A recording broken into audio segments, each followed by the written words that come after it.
देश, काल और परिस्थिति का ध्यान, ये हमारा नेक्स्ट टॉपिक है। देश, काल और परिस्थिति का ध्यान। इस पर भी विशेष बात यह है कि जैसे सरकार ने अब देश की स्थिति गंभीर मान कर के संतति निरोध के लिए बड़े कदम उठाए हैं ताकि देशवासियों की आर्थिक स्थिति सुधरे, वैसे ही त्रिकालदर्शी ज्ञान सागर कल्याणकारी परमपिता परमात्मा ने तो कई वर्ष पहले ही से सारे विश्व में संकटकालीन स्थिति इमरजेंसी घोषित की हुई है ताकि देश अथवा दुनिया को नर्क से स्वर्ग, वैश्यालय से शिवालय अथवा दुखधाम से सुखधाम बनाया जा सके। आज जबकि मनुष्य ऋतुगामी पशु से भी बदतर बन गया है और उसने स्वच्छंद समाज परमिसिव सोसाइटी की रचना कर डाली है और हर कोई ताक झांक कर नाम रूप को ही देखने वाला पक्का देह अभिमानी बना हुआ है, तो आवश्यकता इस बात की है कि अब स्थिति को ठीक करने के लिए इस पर पूर्णतया प्रतिबंध लगाया जाए। आज जबकि कोई उद्दर्वता नहीं रहा और जबकि नियम टूट चुके हैं, तो नैतिकता के वातावरण के इस प्रदूषण मॉरल पोल्यूशन को सुधारने की आवश्यकता है। उसके लिए ही परमपिता परमात्मा शिव का सारे विश्व के लिए यह निर्देश है कि जब तक नैतिक दृष्टिकोण से विश्व में यह आपात स्थिति है, तब तक के लिए यह सूत्र अपनाया जाए कि अगला बच्चा अभी नहीं, काम विकार से कभी नहीं, अगला बच्चा अभी नहीं, काम विकार से कभी नहीं। इस सूत्र का व्यवहार में कार्यान्वयन भारत की सरकार को, भारत देश को नहीं स्वयं को और विश्व पिता परमात्मा को भी सहयोग देना है। नेक्स्ट टॉपिक है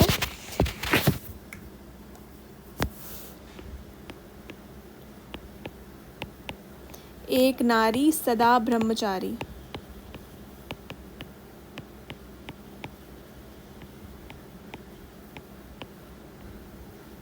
एक नारी सदा ब्रह्मचारी।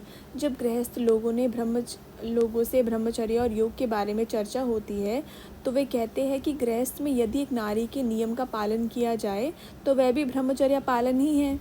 प्रश्न उठता है कि क्या उनका यह मंतव्य ठीक है? इसका ठीक उत्तर जानने के लिए हमें पहले ये मन में स्पष्ट रूप से समझना चाहिए कि ब्रह्मचर्य की परिभाषा क्या है और ब्रह्मचर्य पालन का उद्देश्य क्या है और एक ब्रह्मचारी की स्थिति कैसी होनी चाहिए।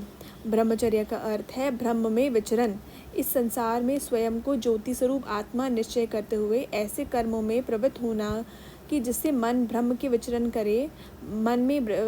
में विचरण करे और ब्राह्मी स्थिति बनी रहे, उसे ब्रह्मचर्य कहते हैं।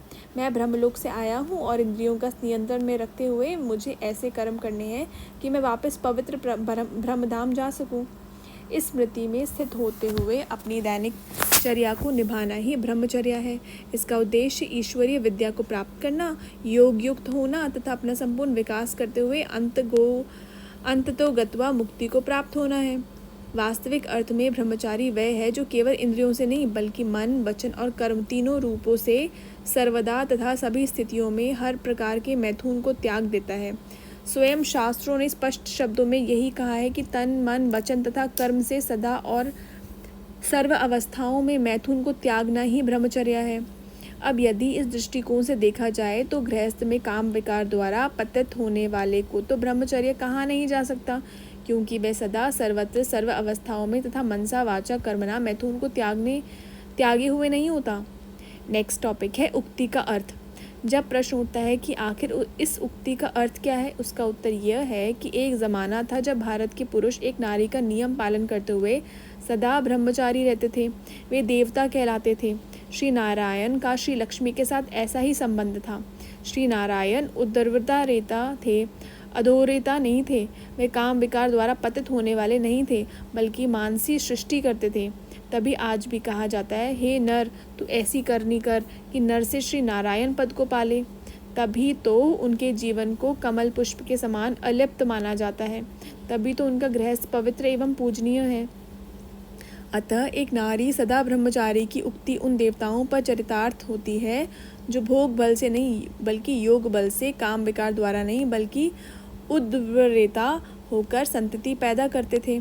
नेक्स्ट टॉपिक है आज की विषम स्थिति में इसका अर्थ। फिर आज की विषम स्थिति में इस उक्ति का अर्थ यह होता है कि भले ही सप्तनिक जीवन हो तो भी सदा ब्रह्मचारी रहो, जबकि ये सत्यता स्पष्ट है कि आज संतान पैदा करना दुखी समाज के दुख में वृद्धि करना है। तभी स्वयं भी पतित होकर अपने को दुर्बलता, रोग व बुढ़ापे की खाई में डालना है तो नारी होते हुए भी ब्रह्मचर्य का पालन करना, ये अर्थ लेने से समाज का कल्याण है। पुनश्च जब हम परमपिता परमात्मा द्वारा विश्व भर में घोषित की गई संकटकालीन स्थिति इमरजेंसी पर विचार करते हैं तो उस पृष्ठभूमि में इसका मतिथार्थ यह है कि मनुष्य को चाहिए कि वह अपनी पत्नी के प्रति भी देह दृष्टि अथवा वासना वृत्ति न रखकर ब्राह्मी स्थिति में स्थित हो, क्योंकि ये संकट की बेला है। ये अर्थ लेते हुए मनुष्य परमात्मा की आज्ञा का भी उल्लंघन ना करे और दंड का भागी ना बने। अतः इस उक्ति का श्रेष्ठ अर्थ लेते हुए अब इस जन्म के शेष समय में तो ब्रह्मचर्या पालन ही श्रेयस्कर है।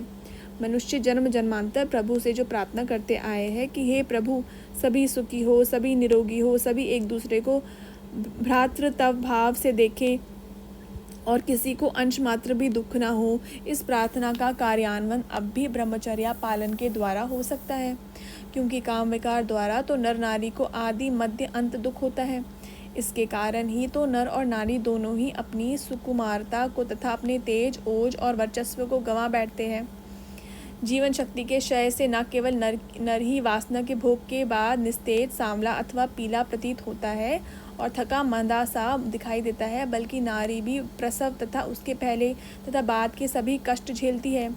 सिंधी भाषा में भी एक वाक्य प्रसिद्ध है कि जिसका अर्थ ये होता है कि जब नारी एक बच्चे को जन्म देने की पीड़ा, लेबर पेन्स भोग रही होती है, तब वह अनायास ही कहती है, अम्मा मेरी, मैं फिर कभी ऐसा काम नहीं करूँगी।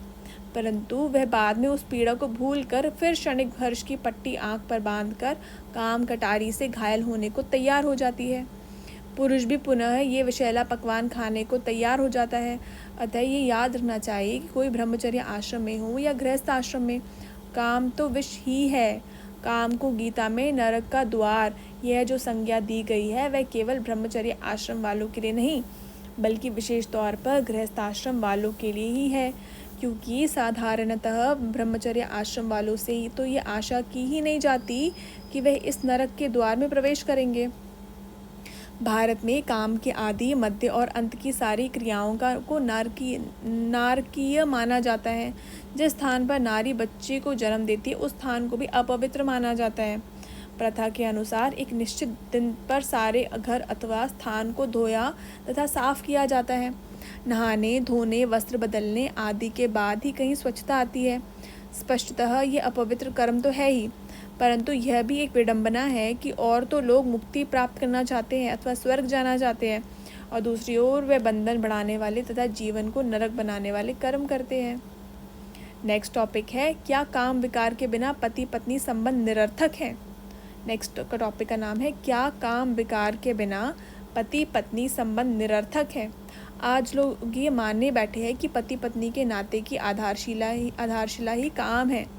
अतः जब उन्हें पवित्र एवं योग युक्त होने के लिए कहा जाता है तो कई लोग पूछते हैं कि यदि गृहस्थ में भी स्त्री संसर्ग के लिए निषेध मान लिया जाए तो फिर गृहस्थ में स्त्री पुरुष का संबंध ही क्या रहा। वे कहते हैं वासना भोग तो स्वाभाविक है और उसके लिए तो विवाह किया जाता है। स्त्री संसर्ग तो एक प्रकार से गृहस्थ धर्म ही है, यह तो शास्त्र सम्मत है। शास्त्र में स्पष्ट कहा गया है कि संतान उत्पत्ति के लिए मैथुन करे। नेक्स्ट टॉपिक है, नाता दोनों के कल्याण का। इस विषय में पहले तो ये गलत धारणाएं अपने मन से निकाल देनी चाहिए कि विवाह संभोग के लिए किया जाता है या स्त्री के साथ पति का नाता काम विकार का ही है और उसके बिना गृहस्थ बेकार है। शास्त्र तो कहते हैं कि स्त्री एकांत में मित्र, धर्म कार्य में पिता, दुख में माता है। उसे तो मनुष्य की मुक्ति का संसार सागर से तरने का भी मूल अथवा निमित्त माना गया है। शास्त्रों में पवित्र नारी को तो बहुत महिमा की गई है। सभी तीर्थों को पवित्र नारी के चरणों में माना गया है। अतः ये कहना कि पति पत्नी का नाता तो है ही केवल काम क्रिया के लिए, यह तो अत्यंत तुच्छ और मलिन विचार है। नारी यदि घर का कार्य करती है तो नर घर के बाहर का अर्थात आजीविका उपार्जन इत्यादि का काम करता है।